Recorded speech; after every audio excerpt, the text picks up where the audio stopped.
Assalamualaikum warahmatullahi wabarakatuh. Perkenalkan, nama saya Nadia Irawan dengan NIM 190441156. Program studi Teknik Informatika, Fakultas Teknik Komputer, Universitas Cokro Aminoto Palopo. Pada kesempatan kali ini, saya akan menjelaskan materi mengenai konsep dasar sistem operasi komputer yang telah saya buat di aplikasi Microsoft PowerPoint. Oke, langsung saja kita ke aplikasi PowerPoint-nya. Nah, adapun nama dosen pengampu saya yaitu Pak Andi Jumardi, SPD MPD.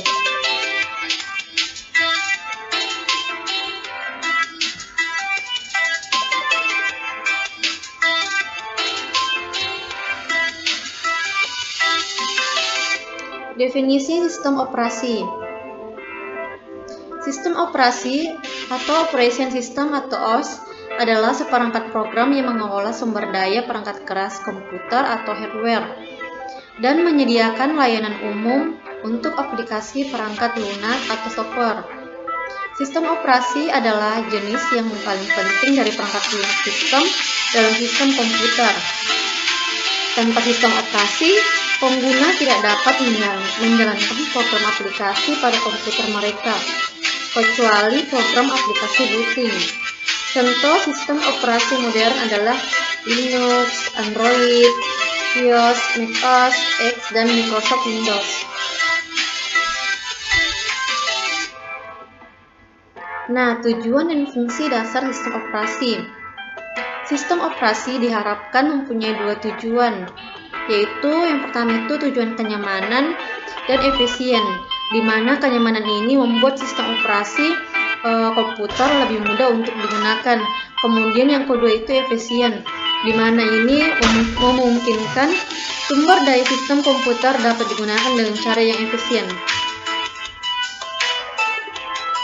Sistem operasi memiliki 4 fungsi dasar, yaitu yang pertama yaitu menjembatani hubungan antara hardware dan program aplikasi yang dijalankan user.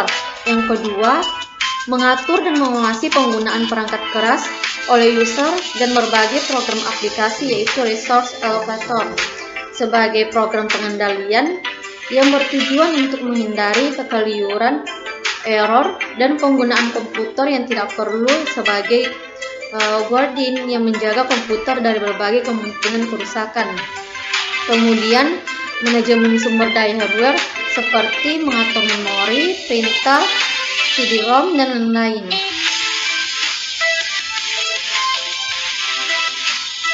Jenis sistem operasi.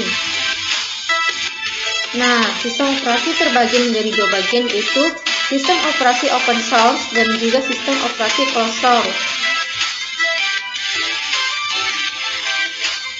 Jadi, sistem operasi open source itu adalah perangkat lunak di mana kode program terbuka dan disediakan oleh pengembangnya secara umum agar dapat dipelajari, diubah atau dikembangkan lebih lanjut dan disebarluaskan.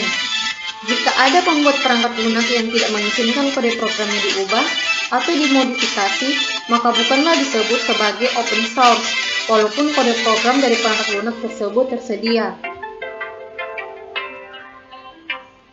Open source atau kode program terbuka dipopulerkan tahun 1998. Sejarah perangkat lunak open source lahir sejak kultur hacker berkembang di laboratorium komputer di universitas-universitas Amerika seperti Stanford, Berkeley, Carnegie Mellon, dan MIT pada tahun 1960-an dan 1970-an. Sistem operasi open source dianggap menguntungkan, khususnya oleh para pengguna open source. Beberapa keuntungan dan kerugian dari open source yaitu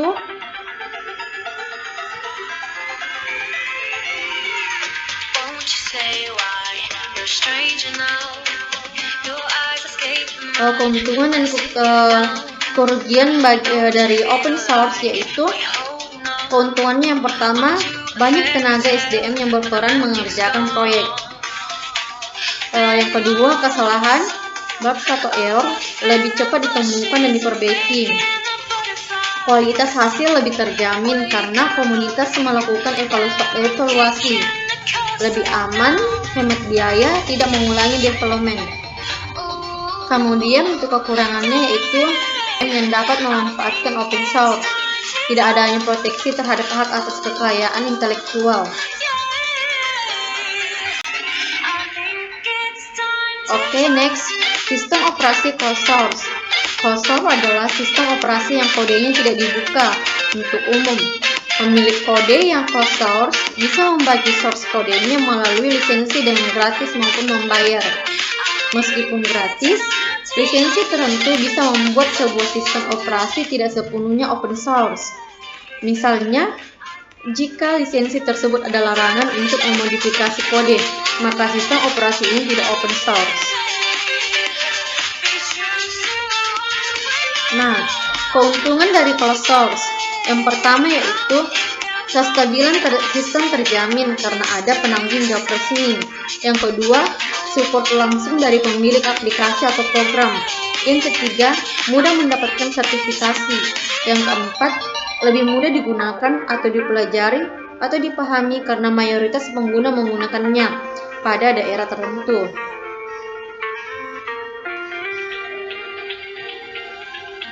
Kemudian kekurangan closed source. Yang pertama, tidak ada support khusus atau langsung dari pembuat developer. Yang kedua, celah yang terbuka bisa dimanfaatkan untuk pengambilan informasi. Yang ketiga, sosialisasi pemakaian agak sulit karena umumnya pengguna menggunakan closed source di Windows hanya pada daerah tertentu. 4. Sulit untuk mendapatkan sertifikasi. Adanya lisensi yang mengharuskan pengguna untuk menyediakan dana atau finansial. Yang keenam, pengembangan terbatas. Ketujuh, diperlukan antivirus. Kedelapan, aplikasi umum tersedia berbayar. Dan kesembilan, deteksi kelemahan aplikasi menggunakan feedback dari pengguna. Selanjutnya yaitu definisi komputer.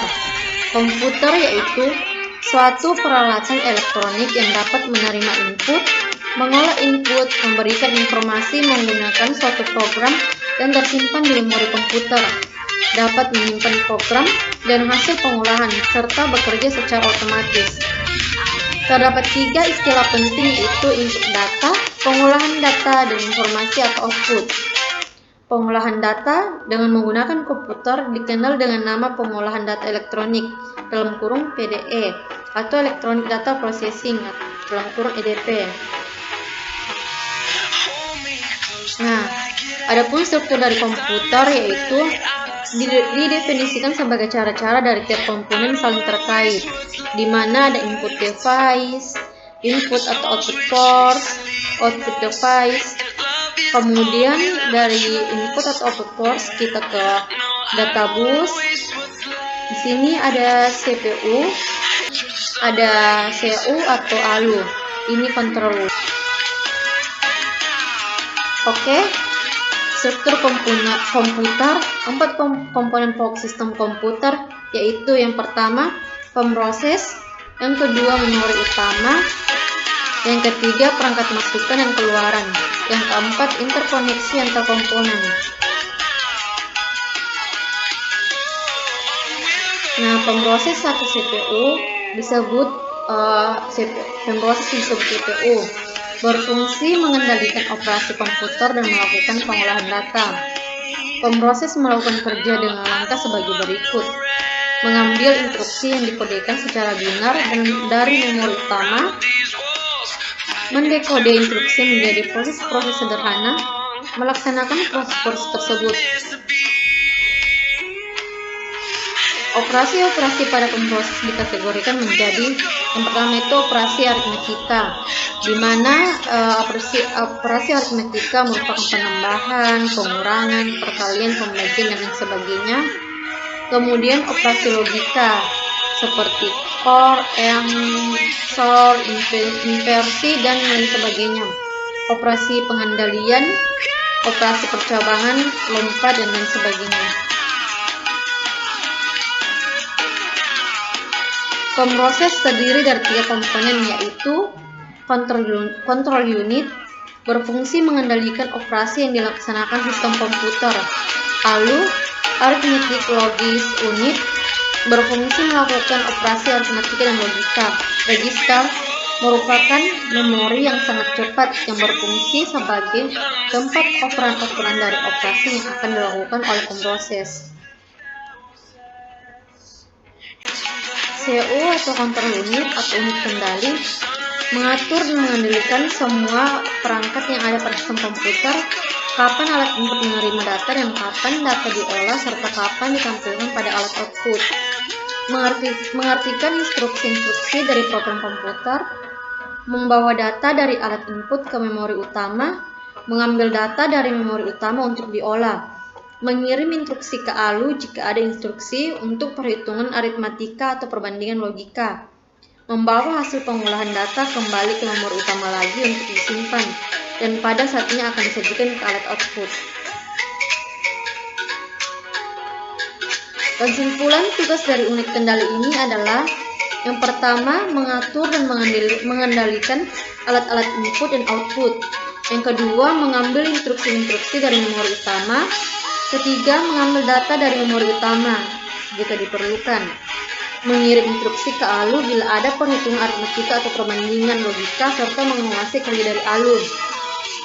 Menyimpan hasil proses ke memori utama. ALU atau aritmetika dan logi unit melakukan semua operasi aritmetika dasar penjumlahan sehingga sirkuit elektronik yang digunakan disebut EDOR. Melakukan keputusan dari suatu operasi logika sesuai dengan instruksi program. Operasi logika meliputi perbandingan dua operan dengan menggunakan operator logika tertentu, yaitu sama dengan, di mana ini simbolnya tidak sama dengan, kurang dari, kurang atau sama dengan, lebih besar dari, dan lebih besar atau sama dengan. Ada 3 macam memori yang dipergunakan dalam sistem komputer, yaitu yang pertama yaitu register, digunakan untuk menyimpan instruksi dan data yang sedang diproses. Yang kedua yaitu main memory, dipergunakan untuk menyimpan instruksi dan alat data yang akan diproses dan hasil pengolahan. Yang ketiga, secondary storage, dipergunakan untuk menyimpan program dan data secara permanen. Nah, apa sih itu register? Register adalah alat penyimpanan kecil dengan kecepatan akses cukup tinggi yang digunakan untuk menyimpan data dan instruksi yang sedang diproses. Sementara data dan instruksi lainnya yang menunggu giliran untuk diproses masih disimpan di dalam memori utama. CPU diibaratkan sebagai otak yang punya ingatan-ingatan register dan pengendali organ tubuh dalam kurun CU. Program dan data diletakkan di memori utama yang diibaratkan sebagai sebuah meja. Program diproses atau melakukan satu persatu instruksi-instruksi yang ada di dalamnya. Instruksi tersebut dibaca dan diingat, diproses, disimpan di register. Misalnya, hitung C sama dengan A tambah B. Maka perlu data nilai A dan B yang masih ada di meja atau di memori utama. Data ini dibaca dan masuk ingatan kita. Data yang sedang diproses disimpan di register, misal A2 dan B3, sehingga nilai C dapat dihitung yaitu 5. Dalam kurung, proses perhitungan ini dilakukan di ALU. Hasil dari perhitungan ini dituliskan kembali ke meja dalam kurung disimpan kembali ke memori utama. Setelah itu, mungkin data, program, dan hasilnya disimpan secara permanen ke dalam lemari kabinet dalam kurung penyimpanan sekunder. Nah, perangkat input atau output. Perangkat masukan atau keluaran digunakan sistem komputer untuk berinteraksi dengan lingkungan luar, baik ke pemakai ataupun lingkungan secara umum. Perangkat masukan atau keluaran terdiri dari dua bagian, yaitu komponen mekanis, yaitu perangkat itu sendiri, dan yang kedua komponen elektronik, yaitu pengendali perangkat berupa chip controller. Nah, interkoneksi antar komponen disebut bus, dan interkoneksi ini berkaitan dengan tata cara hubungan antar komponen-komponen sistem komputer, menghubungkan CPU dengan memori utama ataupun dengan alat-alat input atau output dalam kurung I atau O. Bus antar CPU dengan memori utama diletakkan pada MDR, Memory Data Register, MAR, Memory Address Register, dan unit kendal dalam CPU, dan disebut internal bus. Bus yang menghubungkan CPU dengan input atau output tidak diletakkan langsung ke input atau output, tetapi dilakukan melalui input atau output port atau DMA, Direct Memory Access Controller, atau input atau output channel yang disebut external bus. Di dalam internal bus terdapat data bus yang dihubungkan dengan MDR, address bus yang dihubungkan dengan MAR, serta control bus yang dihubungkan dengan control unit. Nah, bus terdiri dari 3 macam, yaitu bus alamat dalam kurung address bus. Ini untuk memberikan alamat dari memori atau port yang hendak diakses. Bus alamat berisi 16, 20, 24 jalur sinyal paralel atau lebih. Yang kedua, bus data dalam kurung data bus, untuk membaca dan mengirim data dari atau ke memori atau port. Bus data berisi 8, 16, 32 jalur sinyal paralel atau lebih. Bus kendali atau control bus. Sinyal bus kendali antara lain memory read, memory write, input atau output read, input atau output write.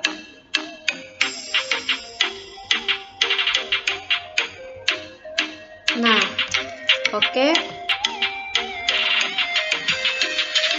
Sekian dari saya, kurang lebihnya mohon dimaafkan. Semoga video ini dapat bermanfaat. Wabillahi taufiq wal hidayah. Wassalamualaikum warahmatullahi wabarakatuh. Terima kasih.